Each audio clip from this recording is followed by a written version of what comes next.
outlay.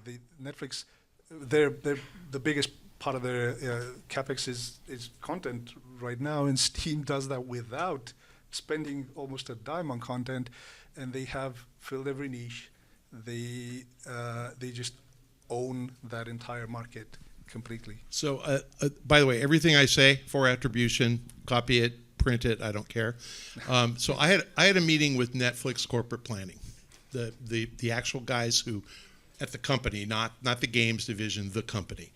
And I said to them, "What are you doing about making Netflix games a platform?" And they said, "What do you mean?" I go, "Well, why don't you put like a bunch of games on there? Why do you have to own everything?" And they're like, "Well, that's what we do." And I go, "Great, but imagine if you went to a Steam developer and you said, you have a game, it's $10 on Steam, and you get $7. Put it on our platform, and you can have $8 or $9. I said, "How many Steam developers would do that?" And the pushback was, "Exclusive?" And I said, "No, fuck exclusive. Don't be an idiot. Just put it on the platform. You'll have every Steam game on there, and and they said, "Well, what we need to charge to break even?" I said, 50 cents. You'll make money at 60 cents. Like, you'll cover your credit card costs and your CDN costs. They've already got CDN. They went, "Well, why would we do that?" And I said, "Because every PC gamer who's already on Netflix will never quit. All their games will be on that same dashboard." And these guys go, "Interesting. Do you think we could do that?" Now, again, I'm not telling you Netflix is doing it because they haven't hired me. It was a casual meeting at GDC. I just told them what I thought they should do.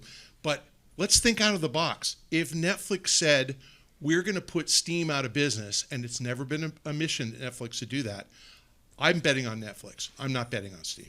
I think they would put Steam out of business because I don't think Gabe cuts the royalty from 30% down to 15%. I don't think he does it. And I think Netflix could charge 10. He already has. Everybody be there. He hasn't. He has to. Yeah, for wherever Epic is competing with them. Right, exactly.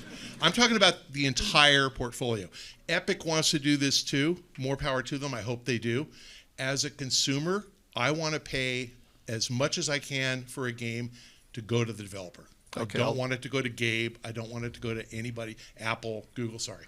But I want it to go to the developer. So I think as you democratize the store rules, which we're seeing with Apple and Google right now on mobile, I think Netflix can win. I think Discord can win. I think Roblox can win. Obviously, you can't write a PC game in Roblox. That won't work. Well, I think I've got over plenty, time you can. I've got plenty to take on there. Plenty to chew on. So Epic has tried to do this to an extent. They've tried the strategy of just offering lower platform tax. It hasn't really worked out the way they'd hoped. And I don't think it would for Netflix either, because what would end up happening is a repeat of what happened essentially on Steam. You would have this rush of new distribution, and everybody would get on Netflix. Say they would leave Steam. I don't think that would necessarily be a good thing for developers or the industry, because sure, at the start, they get better exposure. They get higher margin, higher profit margin. Great, everybody's happy. Once everyone is on, once the players are all on Netflix, you get, I don't know if everyone's familiar with aggregator theory, stratechery. So essentially, once you have all of the users, you can start squeezing and monopolizing and raising prices and lowering the share of revenue for developers, and you would essentially get another Steam where there's less revenue to go around for developers. So yeah, it could potentially work as a remember, I'm not replacement. Talking about exclusive. I'm talking about non-exclusive. So no Steam developer would be on Netflix exclusively. They'd be on Netflix and Roblox and Discord and Game Pass and right, Steam. But you don't need exclusivity because everyone would just move over to Netflix. Well, that's like saying that everybody buy an iPhone because the App Store has more games than Google Play. That doesn't happen. Yeah. And by the way, each of those guys is a monopoly. I mean, I'm going to jump in here and just talk about subscription gaming in general. Like about 5 years ago, like your Newzoos, your McKinseys, they said like subscriptions were going to be the future of game distribution, right?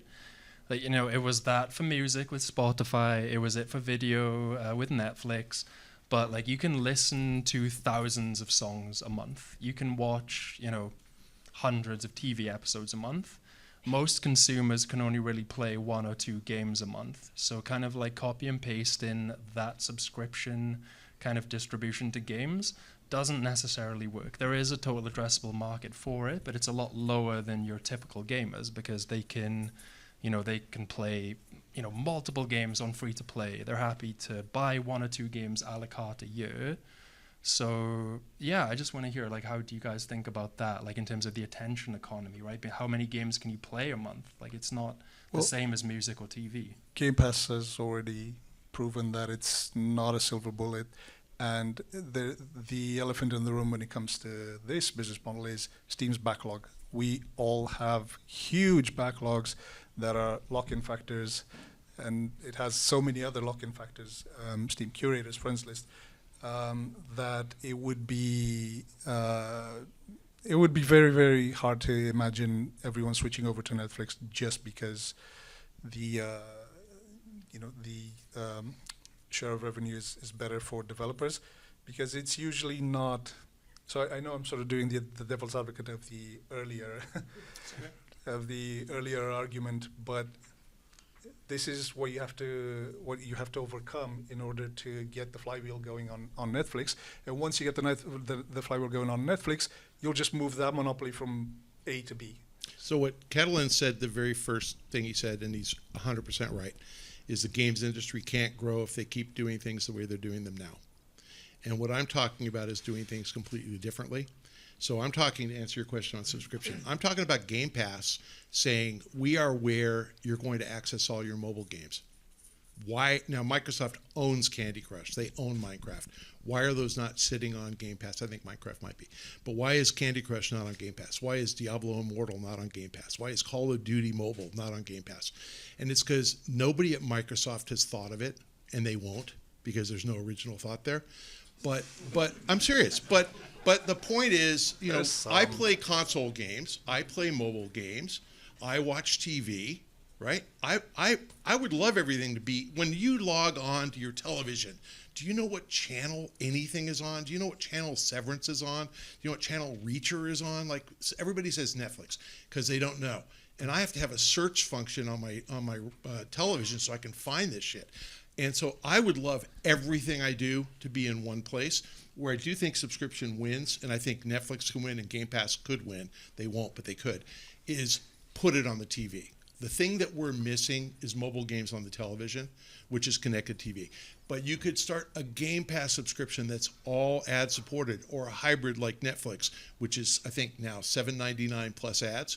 And it's so half price, it's less than half price. If Game Pass was $7.99 plus ads, how many people would do it? Answer, twice as many.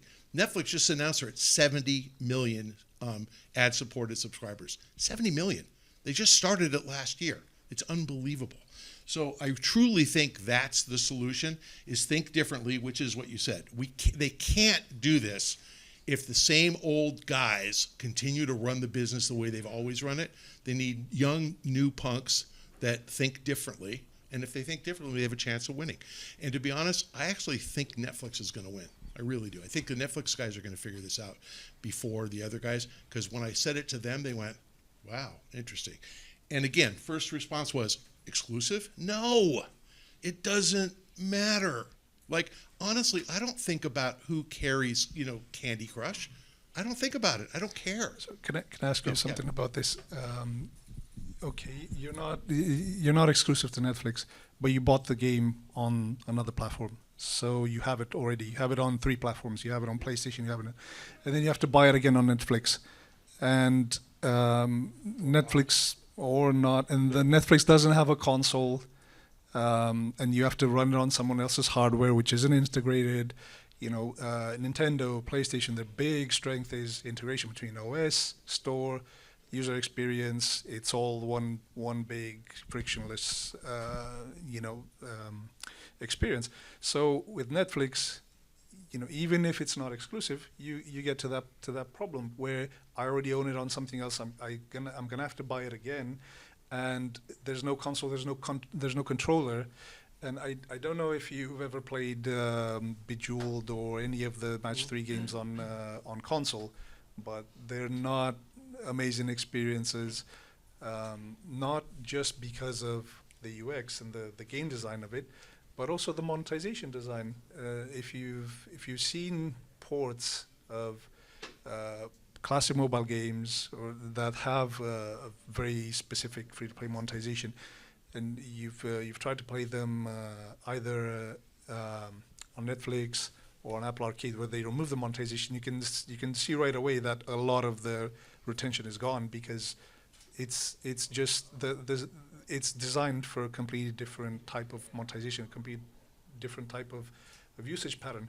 So I don't think you can just brush away those problems and put everything on a subscription. So the answer on the tech side, which you're right, they have to fix it and they have to make it seamless, is Game Pass on Xbox. I'm sorry, Game Pass on PC. And if you can get Game Pass on PC, you can get Game Pass on your TV.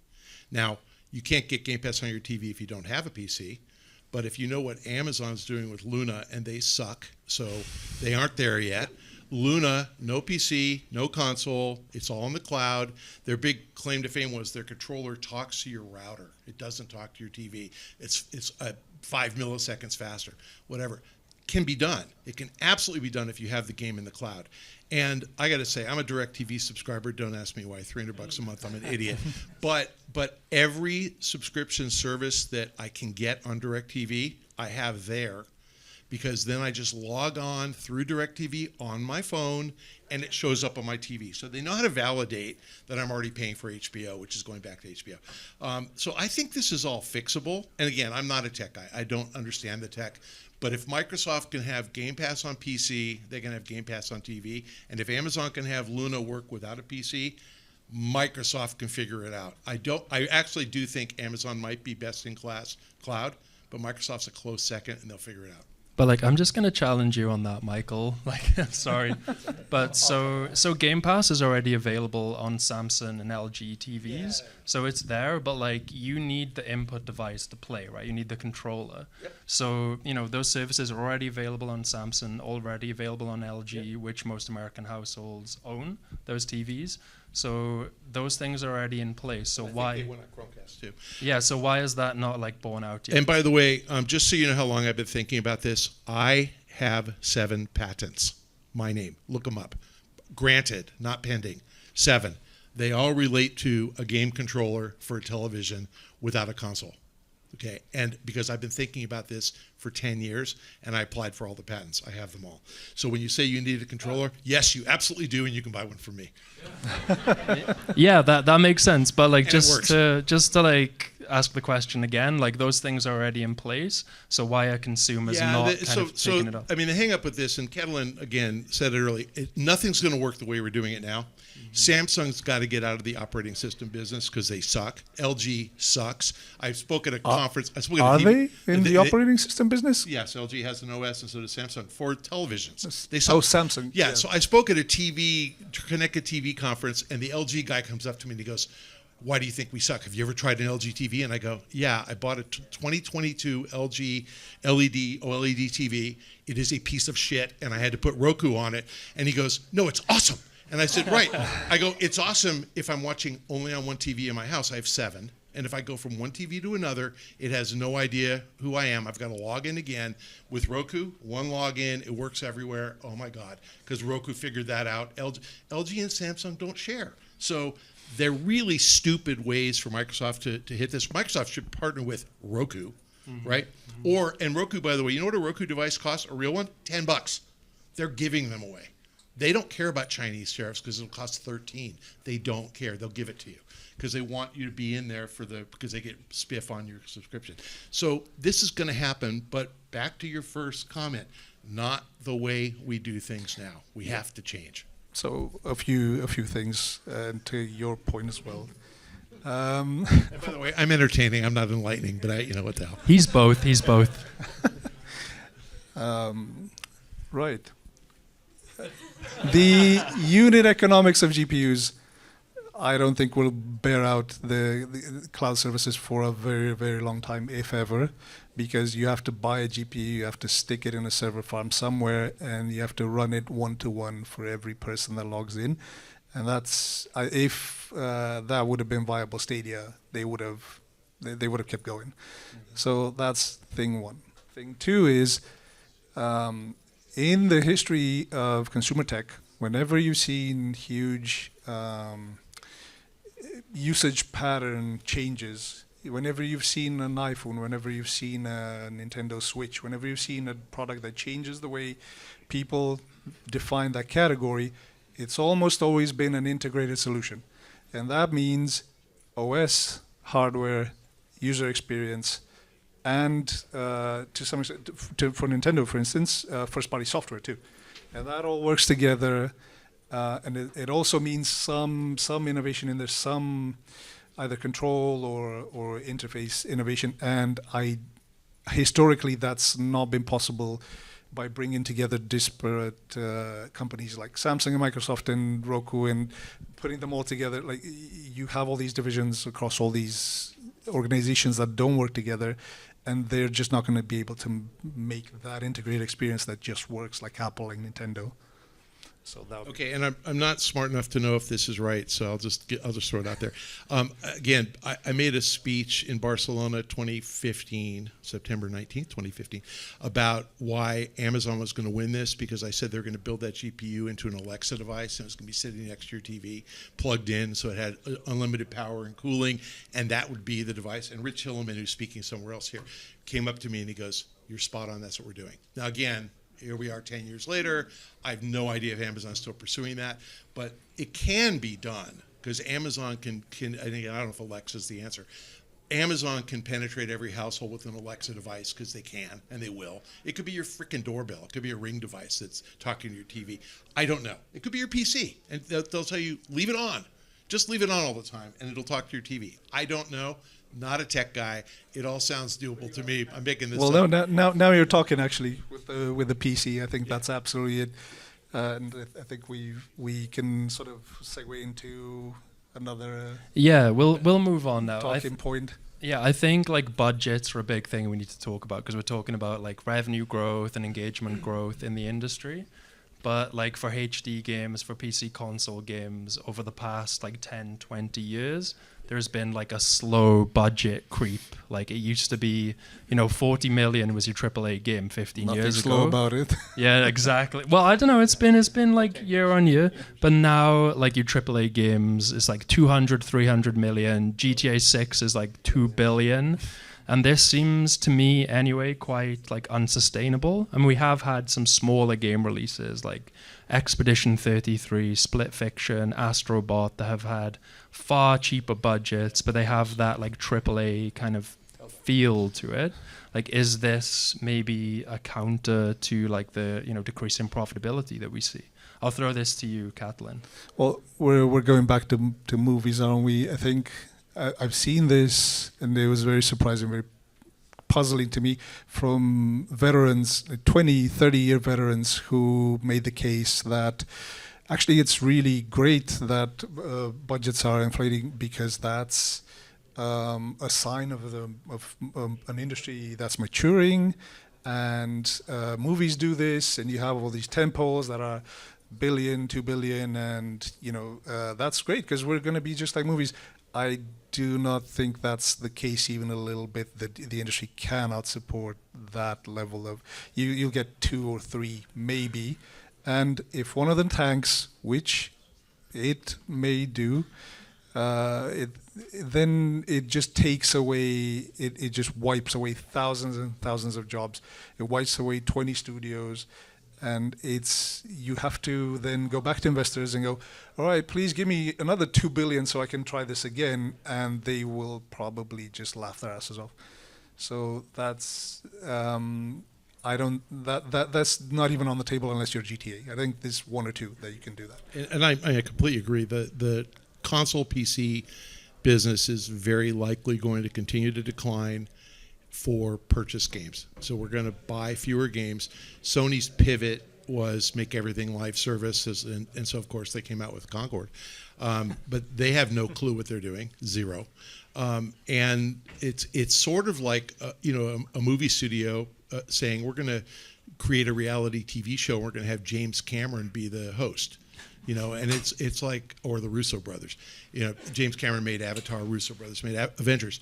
It's like a different skill set. So what does Sony do? Jade Raymond makes a live services game. Not anymore. It's just stupid. That is where there's growth. There's not growth in what they do, which is what you guys both just said. And it's more money chasing fewer eyeballs. It's going to be just like the movie business. Back in 2000, there were 202, I think, feature-length motion pictures made by 7 big studios.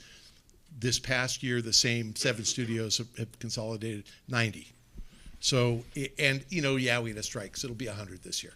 It's terrible. They've cut the number in half, and that's going to get cut in half again. So I agree with you. PC, console, same thing. You're going to get small games. You'll get the Helldivers kind of guys that are fun, and Balatro. I mean, you'll get that's mobile, but you're going to get fun games that are different.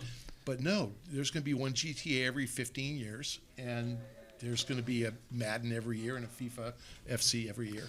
But no, we're going to get less. So the opportunity is mobile, anything live services, you can figure it out. It's hard. I mean, it's really hard. Apex is hard. That business has gotten cut in half from their peak because people are getting bored with it. You guys remember Overwatch?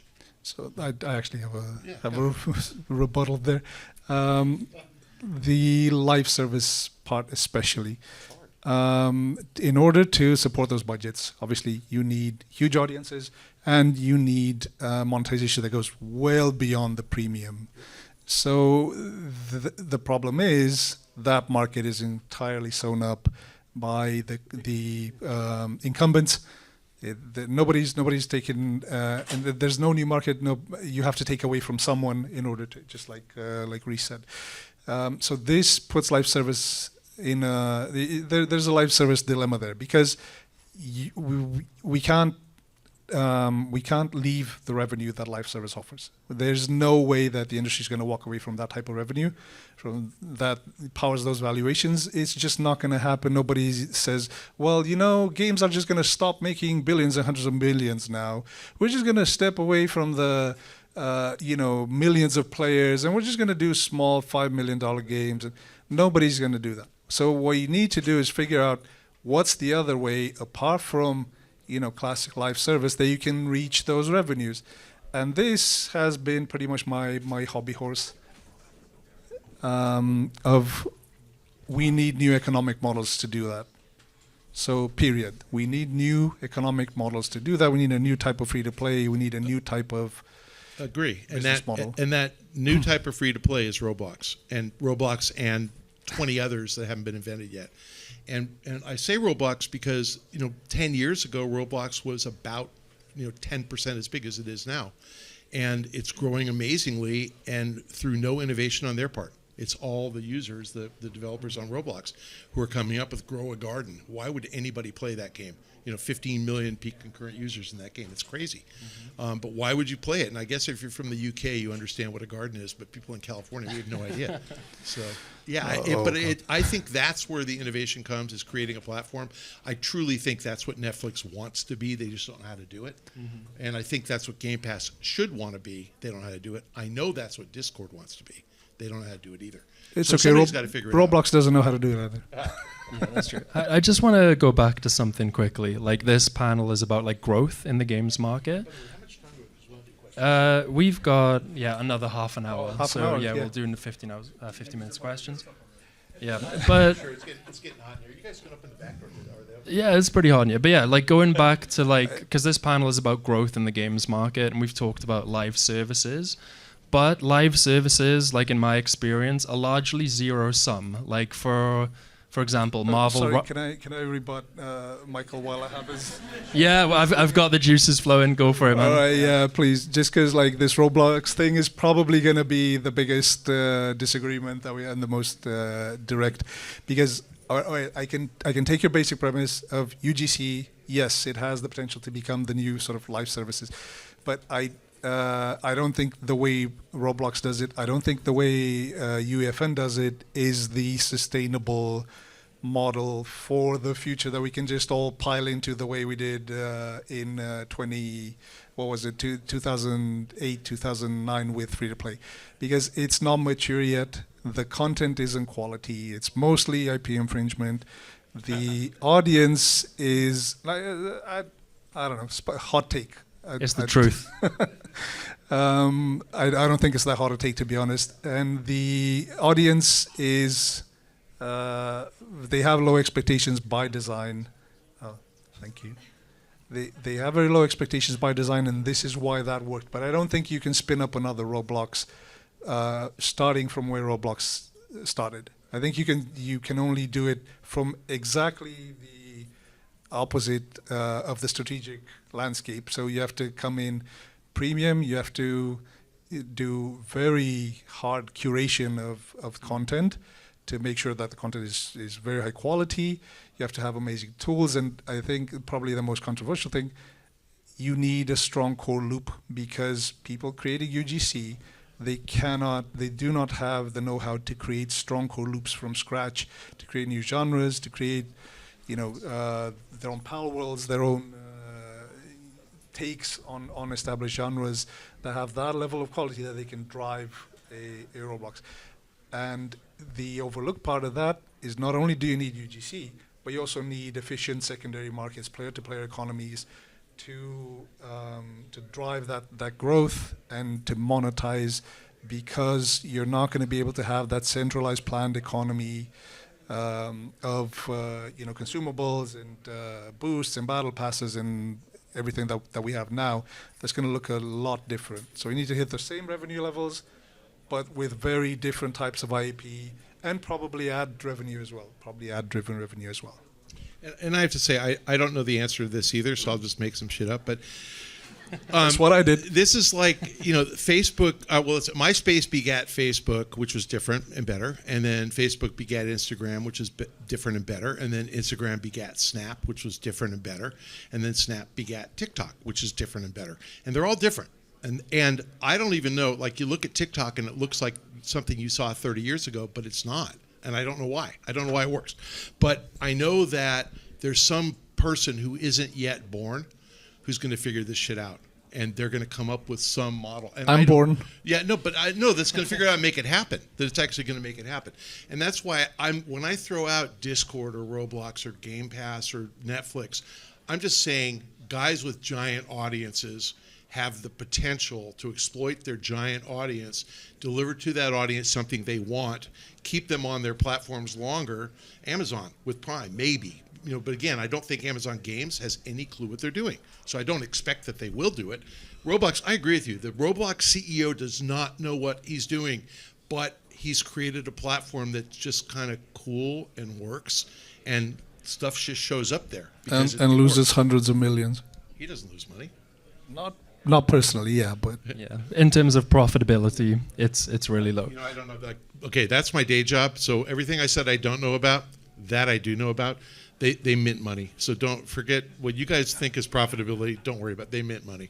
They mint money. Yeah, fair enough. Like, one thing I wanted to talk about is like the zero-sum game of this all. Like, for one game to break through, it needs to steal time and money from another. Like, we talk about Helldivers 2 as a big success. That was largely a premium game win, to be honest. And we talk about Marvel Rivals, like largely that kind of stole time and revenues away from Overwatch 2, which was a sinking ship, but NetEase kind of used the big IP to like take revenues away from that. And as this panel is about like growth in the games market, like in general, like, I mean, where is the growth coming from if these big live services are just kind of like stealing revenues away from each other and they're just bouncing back and forth between them? Like, where's the extra revenue? Where's the extra investment? I'll throw this over to you, Catlin. Well, I think I've touched on it already. New economic models that are closer to old-style MMOs and player-to-player economies, new platforms, integrated platforms that change usage patterns, because right now there's no... I think the biggest desire, the biggest untapped market is probably for a true cross-platform service which you simply can't have. You have your games on PC, you have some games on mobile. The mobile games they spend a lot in, they don't really play well on PC or console. So there's no real, there's a lot of siloing and limitation of the market that's completely arbitrary, down to hardware, to just to usage patterns. That it doesn't really need to be that way. The technology is getting there where you can have a tablet that can serve as a laptop, that can also fold and be a phone, and that can have a foldable controller on top of it and become a handheld. There's no real need to choose. And that also integrated with a store and with custom OS, that can be the growth driver that we need. But it does come down to replacing live service with economic model that can make the same revenue, yet not squeeze the same way that current monetization models do. Okay, so what's zero sum is time. That's it. There's 168 hours in the week. You sleep 50, you work 50, you commute 10. So there's 58 hours left for you to just screw around. That's it. And so you're gaming and you're listening to music and you're watching TV and you're going out and exercising all compete with one another, period. There is no such thing as, oh, this game cannibalized that game. I think Battlefield and Call of Duty, yeah, okay. Slotomania and seizure slots, sure. But not really. People, if they want to play a game, they'll spend more time. And when I was a kid, and we didn't have computers or game consoles, because I really am that old, I didn't play games, zero. And my kids played 10 hours a week. And their kids will play 40 hours a week. Like, whatever. That happens. There's a reason parents think that gaming is bad for their kids, because they didn't play as many hours as their kids. And the next generation is going to be even worse. So I think there is no zero sum except for time. And Reed Hastings at Netflix said this years ago. He goes, our number one competition is sleep. And it's true. No, come on, though. How many of you guys have stayed up all night playing a video game? Because I sure as hell have. And the first one, Civilization. I think 90s. But I actually remember starting playing it at 6 p.m. and I remember the sun coming up and I was still playing. And I went, fuck me, I stayed up all night. But, you do that. So, no, I don't think there's no limit to how many hours we can spend on games. It's 58 hours a week we can spend playing games. And what are we at now? I don't even know, 6, 8, 10? We're not even close. Yeah, so we're kind of running out of time before we go to questions, but there's like two elephants in the room here, right? Like Survive, yeah, it's me and Pacta. But like Survive till 25 was thrown around a lot last year. People said, survive until the Switch 2 comes out, survive until GTA 6 comes out. GTA 6 was delayed, obviously. Yeah, that worked out. That worked out well, right?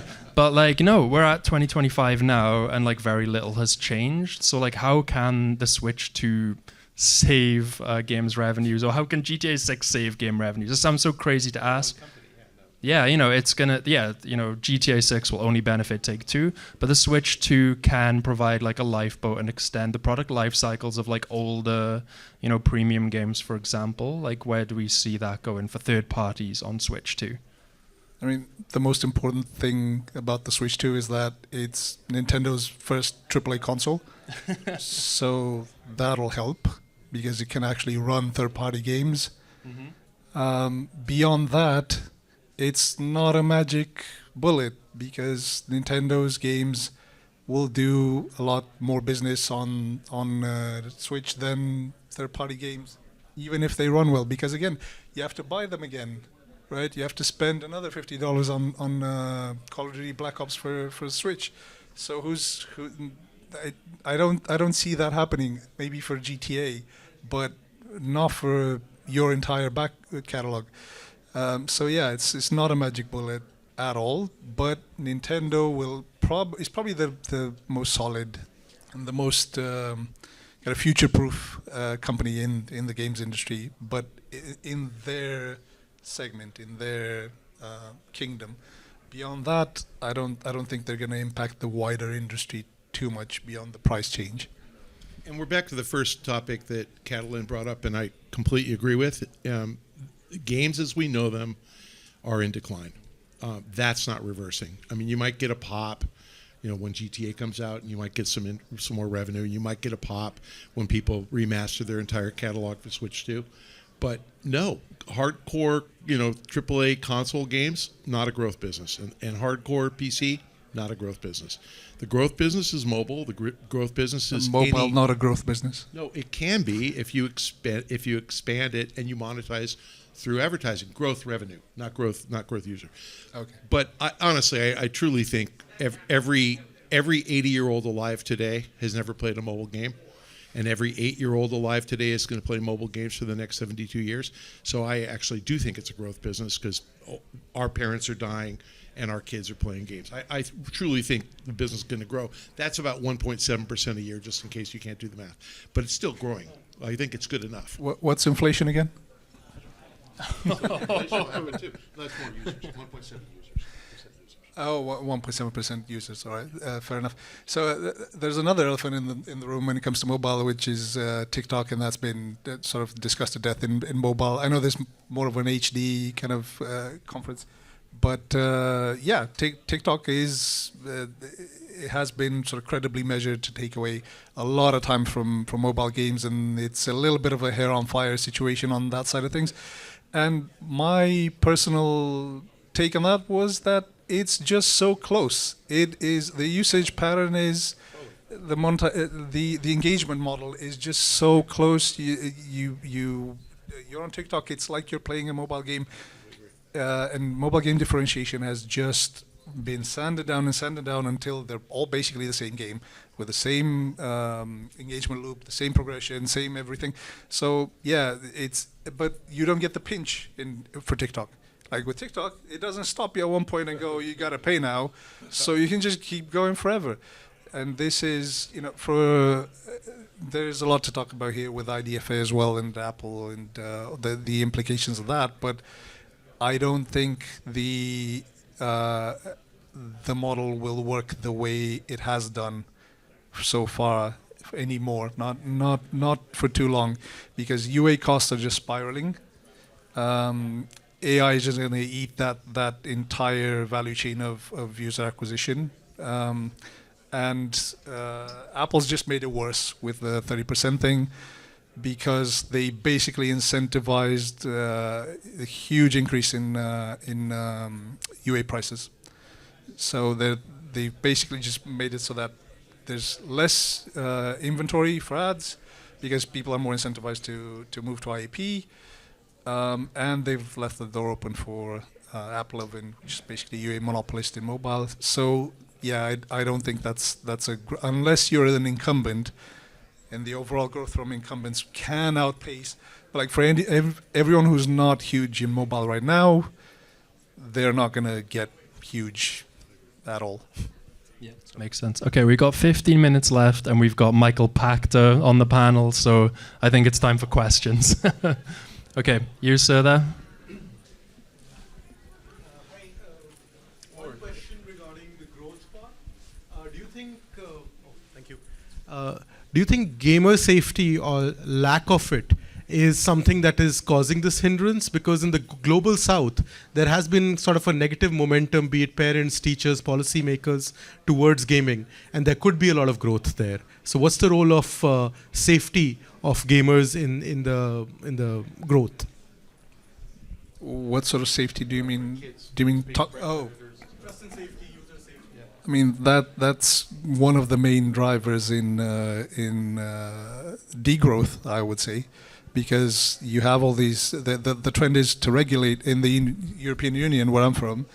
The trend is to deregulate. You've got the Digital Fairness Act, and that's going to keep going. And usually, when you have a huge market that regulates that consistently, the changes propagate to other markets as well. And China's they've already regulated to that in that direction. So yeah, that's probably going to have knock-on effects on everything, on UA prices, on LTV, definitely LTV, because obviously loot boxes are going to be less profitable. Dark patterns, again, going to eat into the margin for mobile games. So yeah. I don't think it's materially going to change, though. So I think that the status quo today will continue, and I think that AI actually helps in its trust and safety. So AI makes it less expensive to monitor speech, for example, just because you can recognize speech patterns. But it's important, and the United States, at least for the next 2.5 years, isn't going to regulate anything because that's not in our vocabulary. But Europe is going to continue to do exactly what they're doing. And Roblox is kind of the poster child for a company that takes it seriously and spends $1 billion a year. I think that Discord is going to get a rude awakening when they go public, because Discord is a cesspool for bad behavior. The good news about Discord is that you tend not to put anybody in your user group that you don't know, so you can block people and you can get rid of the trolls. But I had to quit X, Twitter. I couldn't take it anymore. I mean, I just wanted to I wanted to track people down and kill them. They were such assholes. So no, but they really are. I mean, it's like it's become a troll haven. Go to Blue Sky. There's such. I think I have the opposite problem on LinkedIn. Yeah, thanks, guys. Next question, please. Yep.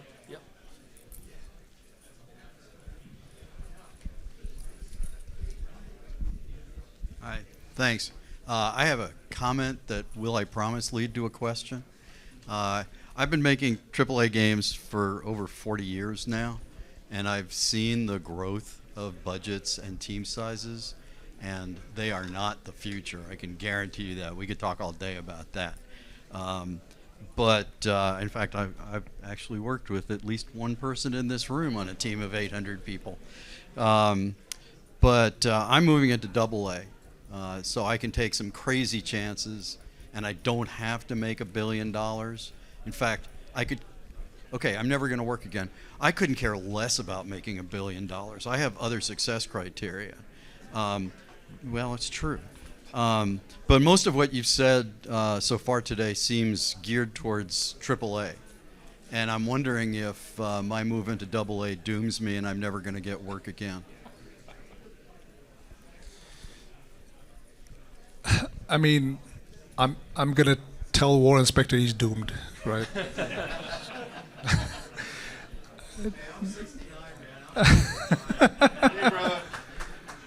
All right. Well, I've got 30 years of catching up to do. Right. So, AA. I'm not gonna tell anyone they're doomed because Palworld exists and all. Warhammer Space Marine exists and all these games exist, Helldivers. So it's not about doomed or not. It's about it's not necessarily about the money. It's not necessarily about how do I make hundreds of millions. I think you can pursue different monetization or different different economic models, even as a way to differentiate gameplay and to give better experiences. Because when free to play first started, I don't know how many of you remember like Battlefield Heroes. That was a fun game. Like that was just a fun ass game. It just wasn't, it wasn't pretentious. It was accessible. It was just on its own merits, right? Free to play. So I think you can do both. I don't think you're doomed if you just make like a good premium game and that's it. But I think there are ways to pursue more revenue, which will obviously put you in a better position. Because you've made games for such a long time, but you've got dependents, right? I'm going to tell Warren what to do because we're the same age and I can't. Look, there's a great book called The Big Picture. It's about Hollywood. Ben Fritz wrote it 2013 or 14. And it's where Sony went wrong in movies and where Disney went right. And Disney went all $200 million budget, blockbuster. And Sony kept making romantic comedies. And Sony got killed. And that was the conventional wisdom until this Glenn Powell, Sydney Sweeney movie came out. I didn't see. I forgot. Some romantic comedy last year. And it did really well. And now the studios are like, maybe we should make $30 million films, which is the equivalent of a AA game. And there's absolutely a market for them.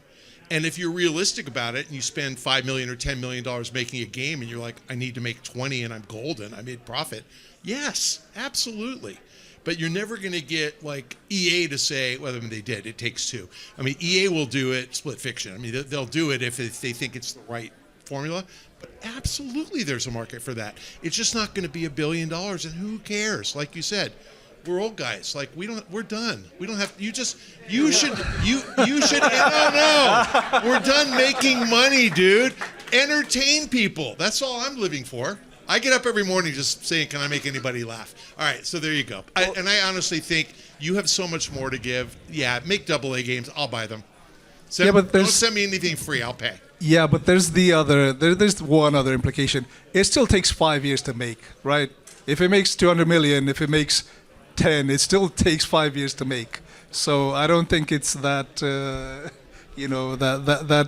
easy breezy. Oh, I'll make whatever I want to make. So yeah. All right, who wants to follow up Warren Spector? Yeah.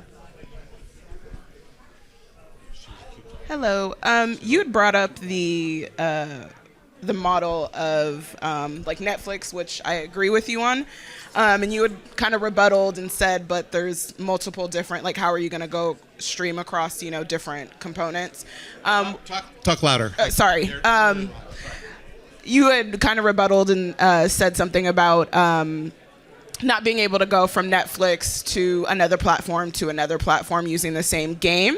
Yeah. I'm curious, since Spotify and Hulu have done a combination, you pay for both of those products and you just pay a higher premium. Is there a possibility that the studios could potentially do a deal like that could still be profitable and they share profits across the board, that would still make the games accessible across all platforms? And anything is possible. The problem is when you try and bring free-to-play games, you take out the monetization, you put them on Netflix, they're not going to be as fun because the anticipation of payment. And I'm really not defending the model. I'm just saying that is how it psychologically works, anticipating that payment and the pinch point, and you start. The grind is part of why that game is fun. And once you take that out, it's just not gonna work as well. And also the session time from PC games that you put on mobile is just not going to match up. Remember, status quo versus think out of the box. I'm talking about putting free-to-play games on Netflix that are exactly the way they are on mobile. So if you want to buy a Lollipop Hammer and Candy Crush, buy it on Netflix, and you pay. And Netflix can take up to 30%, but if they take 5%, Microsoft's more likely to put Candy Crush on Netflix. So I'm just suggesting that they put every free-to-play game there, figure out a way to undercut the App Store, so 15%, whatever, and everybody will be there, just like everybody from Steam will be there. On a premium experience, if you bought Call of Duty and you want to play it on Netflix, that's rights management. Anything can be done. Spotify working with Hulu, that's just Spotify. If you sign up for Spotify through Hulu, Hulu's taking $1 a month. And that's just like signing up for Netflix if you're a Comcast customer, or on Amazon Prime if you sign up for HBO, which you can do. They get $1 a month. There's all sorts of ways to work that crap out, but rights management is super easy. What's not easy is making sure you get the same experience on a connected TV versus a PC or a console. That's hard, and that's what we were talking about. The tech's hard. That's going to require somebody to make an investment. And I talked to Scopely about being on Netflix, and they go, we'd have to rewrite the game so it would work on that platform. And I went, okay, will you do it if they charge you 5%? Answer immediately, Walter Driver, yes. But will they take 5%? I don't know. But they can't. Netflix can win if they think about it right. And Scopely can win if Netflix thinks about it right. But I think the big problem there is you have integration into the device, with the App Store and with Google Play. Yeah, so like how do you replace the App Store with Netflix at the OS level so that it acts as a payment processor and does all things that the App Store does, discoverability, or Steam, so you have Netflix needs to solve all these different problems and serve as the App Store, as the de facto App Store for every device. And without deep integration, it's really hard to see how that would happen. But I would love to see it happen. Thanks, guys. We got one last question, a quick one. Hey, Michael. Handhelds, portable handhelds and cloud streaming, there's a lot of movement towards that. Do you think that'll be incremental audience, or is we back to the net zero share shifting with those? We have a disagreement on this. I think Steam Deck is an awesome device that presents a barrier to entry that only a handful of millions of people are going to pay for. So I think any time that you add the requirement to purchase hardware, you're limiting your audience. So what's the best-selling console of all time? Whatever it is, 250 million PlayStation 2s, I don't even know. Switch, 150 million. How many people have a cell phone? 3.5 billion. How many people have a TV? 5.5 billion. So I think if you want to address the 5.5 billion person market, connected TV. There's a way to do that. First thing you said, it's going to take 5 years. I think it will. I don't think this is next week, but I actually think if EA took all its content and said, we're going after the connected TV market, and we want people to play EA Sports Football Club on connected TVs, you would not have 25 million FC players. You'd have 500 million. And you don't need to make as much per user. You'd make multiples of what you're making now. That's going to happen. You might not be alive to see it, or me either, but it's going to happen.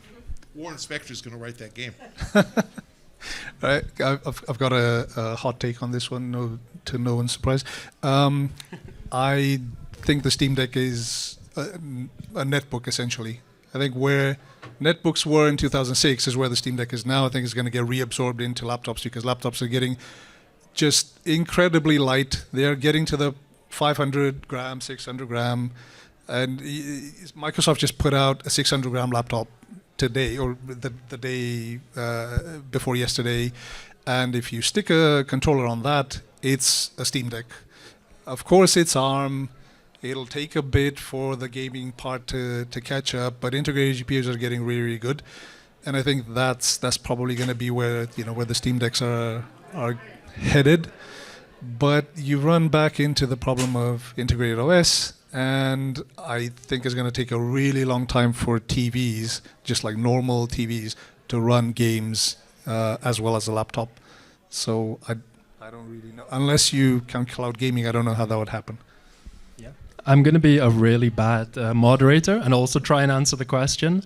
So the Steam Deck and the PlayStation Portable, Microsoft's portable device, PlayStation's portable device, they are not going to actually grow the market, but what they're going to do is serve people already in that market.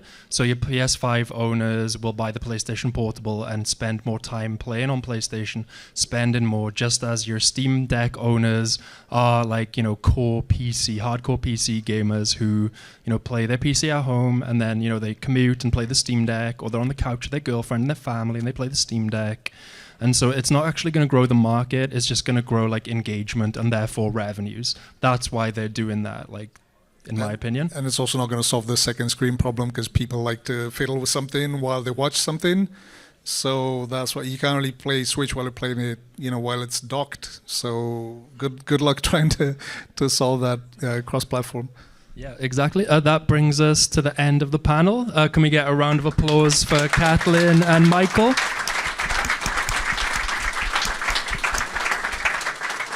Thank you. Great job, guys. Great job. We're going to transition the room here for the next couple minutes. Thank you. Thank you all for coming. We'll see you at 5:30 in the California room. You're welcome to hang around for the publishing conversation we have next.